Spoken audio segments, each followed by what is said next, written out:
అండి welcome to అంజలి చేతి వంట. ఈరోజు నేనేం చేస్తున్నానంటే బీరకాయతో ఒక మంచి తోపు కూర చేసేద్దామన్న ఆలోచనలో ఉన్నానండి. ఈ కర్రీ అయితే నాకు మా అత్తయ్య గారు చెప్పారు, మీకు చెప్పిద్దాము ఎలా ఉంటుంది అని, మీరు చేసేసుకొని చూస్తారు కదా టేస్ట్ అని చెప్పేసి ఈ రెసిపీతో మేము ముందుకు వచ్చేసాను. అయితే ముందుగా నేనైతే 7 అంటే ఇలా తరిగి పెట్టేసుకున్నానండి. 3 పెద్ద సైజు బీరకాయలని తీసేసుకొని మీకు క్వాంటిటీ అనేది చెప్తున్నాను. ఫస్ట్ దీన్ని పీల్ ఆఫ్ చేసేసుకొని దీన్ని 4 భాగాలుగా కట్ చేసుకోవాలి. మనకి బీరకాయల ప్లస్ ఏంటంటే ఈ తొక్కు ఉంటుంది కదండి, దీంతో కూడా మనము నీట్గా పచ్చడి చేసుకొని తింటే చాలా మంచిదండి.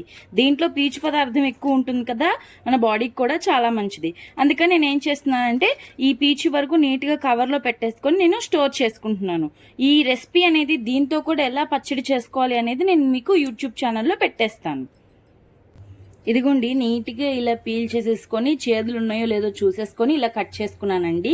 నీట్గా ఇట్లా మధ్యలోకి 4 భాగాలుగా కట్ చేసుకున్నాను. అన్నీ అంతే చేసుకున్నానండి. ఇప్పుడు మనం లోపల తోపుపిండి ఎలా ప్రిపేర్ చేసుకోవాలో చూసేద్దాం. ఇదిగోండి, ఒక పెద్ద సైజ్ ఆనియన్, ఒక చిన్న సైజ్ ఆనియన్ తీసేసుకున్నాను. దాన్ని ఏం చేస్తున్నానంటే నీట్గా ఇలా 4 పార్ట్స్గా కట్ చేస్తున్నాను.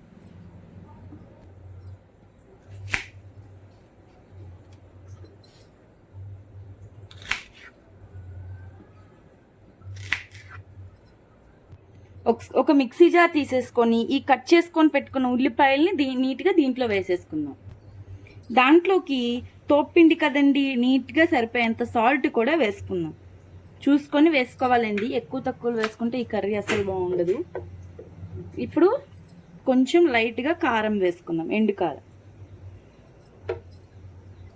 దీన్నంతా ఇప్పుడు మిక్సీ పట్టేద్దామండి. నీట్గా ఫైన్ పేస్ట్ లాగా మిక్సీ వేసేసుకున్నాను. ఇప్పుడు మనం బీరకాయల్లోకి నీట్గా ఈ పిండిని కూర్చుదాం. ఇదిగోండి,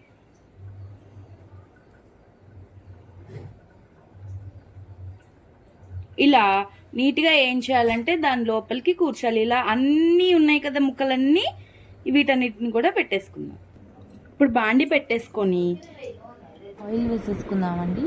2 టేబుల్ స్పూన్ ఆయిల్ వేసేసుకుందాం. ఆయిల్ హీట్ ఎక్కగానే ఒక 1/2 స్పూన్ జీలకర్ర, 1/2 స్పూన్ ఆవాలు వేసేసుకొని చిట్పట్లాడేదాకా వేయించేసుకుందామండి. ఇప్పుడు ఒక ఎండుమిరపకాయ తీసుకొని దాన్ని నీట్గా ఇలా ఆఫ్ చేసుకొని వేసుకున్నామండి. అవంతా వేగిన తర్వాత మనం కూర పెట్టుకున్నాం కదా ఈ బీరకాయలని, వీటన్నిటిని నీట్గా ఒకదాని తర్వాత ఒకటి ఈ బాండిలోకి వేసేసుకుందామండి. అంటే ఈ మిగిలిపోయిన పేస్ట్ ఉంది కదా దాన్ని కూడా దీంట్లో వేసేసుకొని ఏమీ కదిలీకుండా ఫ్లేమ్ అనేది మీడియం టు లో చేసుకొని మనము మూత పెట్టేసుకొని ఒక 15 to 20 మినిట్స్ అలా వదిలేద్దాం. కదిలించకుండా నీట్గా చూడండి, ఇలా ఆయిల్ మొత్తం పైనండి. చూసారా, ఇలా ఆయిల్ పైకి వచ్చేస్తుంది కదా, ఆయిల్ పైకి వచ్చేంత వరకు మనము సిమ్లోనే పెట్టుకోవాలంటే లోలోనే పెట్టుకొని మనం నీట్గా మూత పెట్టేసుకొని పెట్టుకోవాలండి. చూసారా, అసలు నాకైతే స్మెల్ అయితే సూపర్ వస్తుంది. మీరు తప్పకుండా ట్రై చేయండి. ఇట్లా అనగానే నీట్గా ఇట్లా అనగానే ఇదిగో ఇట్లా అయిపోయింది చూసారా, అట్లా వస్తే ఏంటంటే మనకి ముక్క నీట్గా మగ్గినట్టు. అది అలా సరేనా. ఇప్పుడు నేను దీన్ని దించేస్తున్నానండి. సో ఇదండి ఈరోజు వంట వచ్చేసేసి, మీరు ఖచ్చితంగా ట్రై చేయండి. నాకైతే ఈ కర్రీ చాలా ఇష్టము. అసలు బీరకాయ కర్రీ తినలేని వాళ్ళు కూడా నీట్గా ఇలా చేసి పెడితే శుభ్రంగా మొత్తం ఖాళీ చేసేస్తారండి. అందుకని చెప్పేసి మీరు ట్రై చేయండి. ఎలా కుదిరిందో కమెంట్లో చెప్పేయండి. సరే అండి, మరి నెక్స్ట్ వీడియోలో కలుస్తాను. బాయ్.